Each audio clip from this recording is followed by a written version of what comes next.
You know the great thing about multi-part theories? They actually give me one of the rare opportunities I have to answer some of your biggest questions about earlier parts in the theory, which is pretty exciting actually. So last time we talked about how the mysterious Darkner world that Chris and Susie explore during the most inefficient quest to find chalk ever is all just an imaginary role-playing game, one dreamed up by Chris in an attempt to connect with Susie and work through their personal struggles. You can tell based on the fact that the Darkners are toys, the weapons are school supplies, and the story incorporates people from Chris's life. But that of course led to a lot of questions and counterpoints. So before we move forward with part 2 of this mega theory, let me address some of those.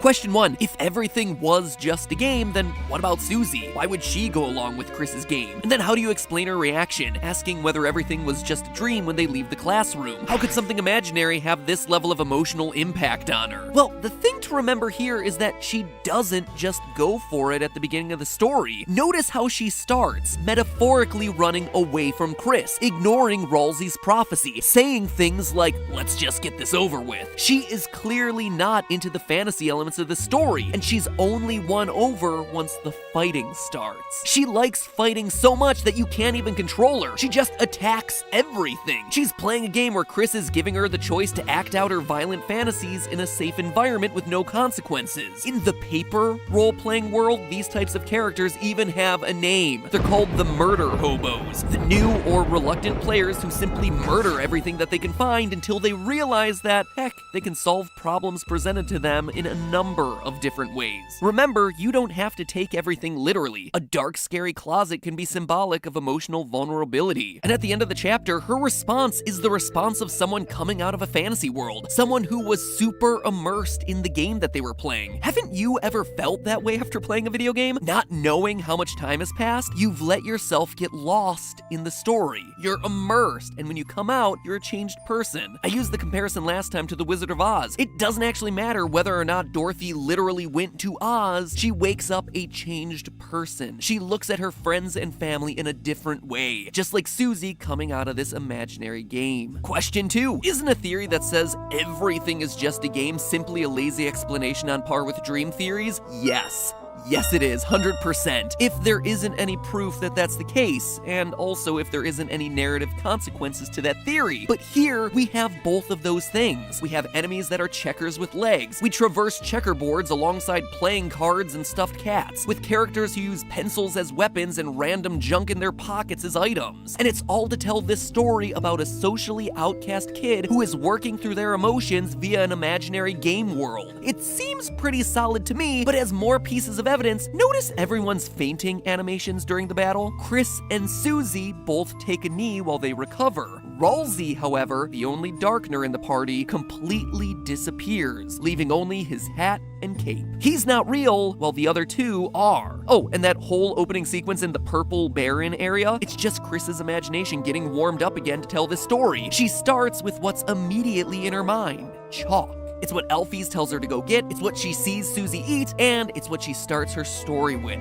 You noticed all those white piles at the beginning? Chalk dust. And look at that first save point. It already has Chris's name in there. This is a place that she's been to before, and she reaches out, quote, like it's second nature. This is a home away from home for Chris. We're told early on that only eyes blinded by darkness can see the way. That tells us everything we need to know. We're not seeing with our eyes, we're seeing with our imagination. Question 3, is Theoryware still available? And yes, it is, thanks for asking. It ships internationally, and it comes in all sizes, and it is really high quality with all the patches and designs sewn into the fabric. And it has been shown in the past to unite fellow theorists out in the wild. And yes, if you do order before December 10th, you are guaranteed to get it before Christmas, regardless of whether you're international or not. So, yeah, thanks for asking. And finally, question number 4. What about the egg in the fridge? What about the ending where Chris rips their heart out? What about the Gaster connections? How does all of this connect to Undertale? Well, how much time you got? 'Cause that is where the theory for today begins.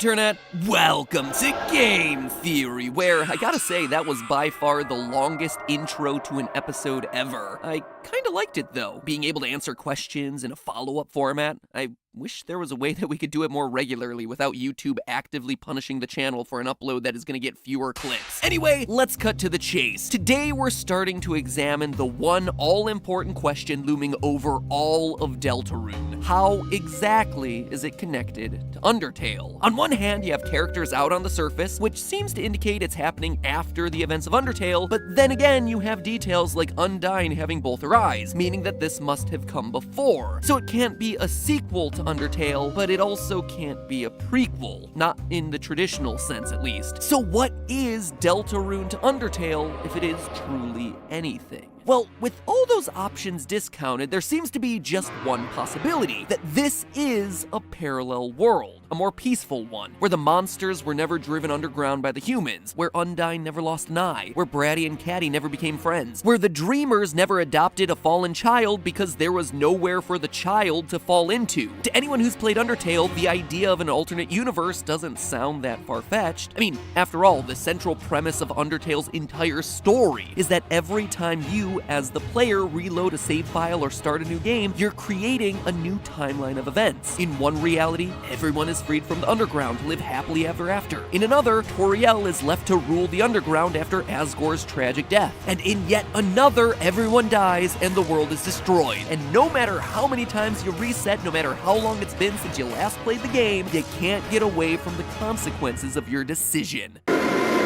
Or in my personal canon universe, all the boss monsters die, leaving only the annoying dog to rule the underground with his fluffy little iron paw fist. Every one of these parallel timelines exist in Undertale's universe. And from story elements right down to the game's mechanics, there is a significant amount of evidence to suggest that the Lightner world in Deltarune, everything that's happening at the beginning and epilogue of Chapter 1, is yet another iteration of the main Undertale universe. First, look at this. Deltarune has its own unique menu system, but only when you're exploring and fighting in the Dark World. When Chris is running around hometown, the pause menu and inventory screens are totally different, but just so happen to be totally identical to the menus that we saw in Undertale. That could just be chalked up to a minor design coincidence until you also notice this, the text boxes. All the boxes that we see in Hometown use the traditional Undertale UI, with entirely black and white sprites talking. All the inhabitants in the Dark World, meanwhile, are represented by colored sprites. Coincidence? Maybe, until you also notice that Susie, the only other person from your world, has a black and white portrait even when she's down in the Darkner world. Toby Fox is clearly using the elements of game design to draw a connection between the overworld and the events of Undertale. We already know that the game mechanics of Undertale form the very fabric of its reality, as we see Flowey actively exploit the save and load systems during his final fights with you. And we know that those mechanical factors remain constant, even as you jump between the different timelines. So the fact that Deltarune's hometown also has those same mechanics heavily implies that it exists in yet another version of that very same reality. Only this time, it's a reality with one key difference. The war between humans and monsters never actually happened.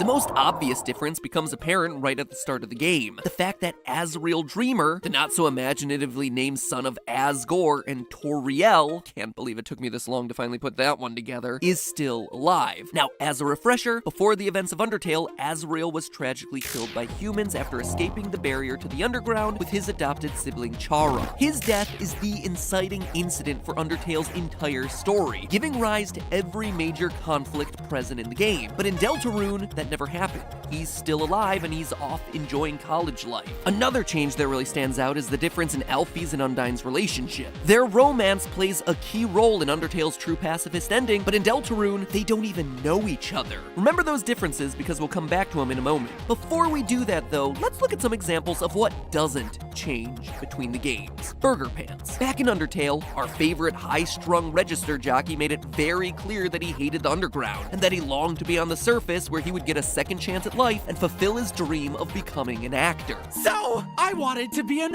actor! Actor! If Asgore gets just one more soul, we'll finally get to go to the surface. It'll be a brand new world. There's gotta be a second chance out there for me. In Deltarune, we see him on the surface with a new chance at life, and where is he? He still ends up working a minimum wage job at a restaurant where he talks about eventually becoming an actor. I can't slack off for seconds without hearing, be a team player, there's no I in Pezza. Yes, there is. You just took it out. But it's okay, little buddy. I've been saving up to go to college where Azzy is. Hey. Then I'll get a theater degree, become a famous actor, and let the fangirls roll in, little buddy. Then there's the rest of the Dreamer family. Despite living very different lives in Deltarune than they did in Undertale, Asgore still loves flowers, Toriel still loves kids, she still bakes butterscotch pie, they still adopt a child, and they still wind up divorced. Now pop on over to the cemetery, and you can find some gravestones. There's Gerson the Turtle, but there are 3 other character names that you wouldn't immediately recognize. So I started to ask myself what united a snowy gemstone mother with a leader of a pack of dogs and a brave karaoke singer. And then it hit me. They were all the amalgamates, the twisted monsters that had died of natural causes and then had been experimented on with determination in the true lab of Undertale. Snowdrake's mother, Endogyne the pack of dogs, and Lemonbread, Shiren's sister, the singer, all dead in this timeline just like they were in the Undertale timeline. Only this time they're not all melted together. So why am I pointing all this out? Well, at first glance, these similarities and differences in these 2 games' worlds might seem random, but there does appear to be a consistent logic behind them. The things that stay consistent between Undertale and Deltarune are the results of the characters' personalities, while the differences appear to be the direct result of the monster-human war having never occurred. Burger Pants ends up working at yet another restaurant because that's the kind of job he's suited for. His ambitions as an actor means he's gonna be working fast food for a while. Toriel and Asgore adopt a human child in both games because they're simply loving parents, and they eventually get divorced in both games because they simply aren't romantically compatible in any timeline. Their divorce was inevitable, and it had to do with them, their personalities, and not external events. The monsters who became amalgamates in Undertale all died of natural causes, which could have happened whether they were in the underground or not. But now look at all those differences I mentioned. The monsters are on the surface because the war never happened. Asriel is alive because his adopted sibling didn't die and asked to be brought to the surface, which was a direct result of the war. Officer Undyne never lost her eye because she wasn't a soldier, and never needed to be, because soldiers just aren't a thing in a warless world. In Undertale's world, she and Elfies met because she was at the dump looking for cool swords, but as a cop, she just would never need to do that. Undertale's world was built around a repressed society in the aftermath of a bloody war against the humans, but in this alternate timeline, a world that branched off before that war ever occurred, the same personalities are left to find new paths. The strong-willed Undyne will still become an authority figure in her community, but instead of being a soldier, she becomes a cop. Just like Burger Pants will always be a struggling actor working the register, living out the same story, just in a different timeline branch. But back in Undertale, there were some characters like Sans, Flowey, and of course you, who were able to travel between the separate universes and knew the alternate histories that were unfolding, something that seems to be continuing in Deltarune. Travel north of the intersection where you meet Undyne, and you'll find your second favorite skeleton standing in front of a grocery store that is clearly Grillby's from Snowdin, with Sans' name painted over the sign. Next door is Sans and Papyrus's house, also ripped straight from Undertale. And this is already pretty interesting on its own. Aside from Napstablook's house further north, these are the only other two buildings in Hometown that are identical to buildings from Undertale. It's almost as if Sans took his two favorite places from Snowdin with him when he came to this world. But that could just be a coincidence, right? Maybe, but what's a lot harder to wave off here is Sans' dialogue. When you speak to him, you have two options for greeting him. Great to see you again, and who the heck are you? If you choose the latter one, nothing of note happens. But if you choose the former, Sans says, yeah, it's real nice, isn't it? Especially considering I've never met you before. It's a line that seems to imply that this is indeed a new Sans in a new world in a brand new game, but notice that he delivers the line with a smile and a wink. The exact same response he gives in Undertale every single time he's pretending that he doesn't know about the other timelines. So Sans seems to know what's going on, but that's expected at this point. Sans is an extraworldly character who seems to be a master of time and space. It doesn't, however, explain how Chris knows him. It makes zero sense for Chris to say, "Great to meet you again," to someone that they've never met before. But it does make sense for the player to say it. Consider this. During Chapter 1's epilogue, while Chris is wandering around hometown, several characters remark that they're acting differently than they normally do. That Chris is more cheerful and outgoing. And you could chalk that up to having a good day and making a new friend in Susie, but it seems to go deeper. The nurse at the hospital tells us that Chris's beautiful piano playing often cheers her and the patients up. But when the player moves Chris to the piano and tries to play it, all they can do is play a single horrid, sour note.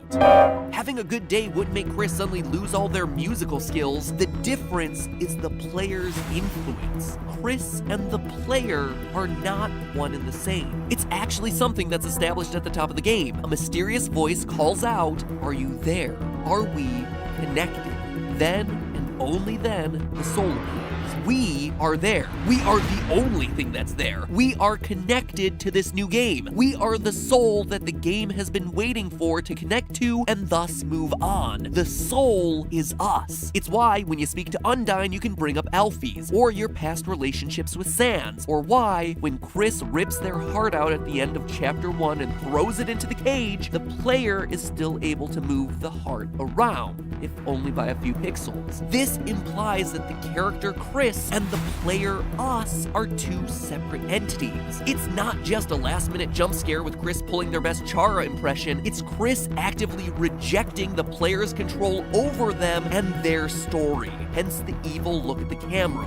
The fourth wall is breaking in an Undertale game once again. It's Chris saying, "The character you want me to be is not the character I want to be. The decisions you want me to make are not the ones I'm going to make. Your choices, player, don't matter." So what we're left with is a universe that's separate to Undertale, but clearly related, and characters, including ourselves, who know that these bridges between worlds exist. So then, who's the one pulling the strings? Who is the voice speaking to us at the beginning of the game, looking to connect to us? And why? Why would they do that? And most importantly of all, what does any of this have to do with the plot of Deltarune? Well, the answer is that it's Gaster, who may just be Toby Fox. But all of that in the finale of our trilogy of Deltarune episodes next week. Don't freak out, there's gonna be a decoding the story mode of Super Smash Bros. Ultimate that'll happen just a few days before it, because boy howdy, that game needs some explaining. Anyway, don't worry, Deltarune is coming and it's gonna come out within the week. These episodes just take a lot longer to edit, so I'm able to talk about it a bit more in advance. So make sure you ring that bell to get notified, and in the meantime, you might want to brush up on your Gaster lore, so here's a link to my previous theories on him before part 3.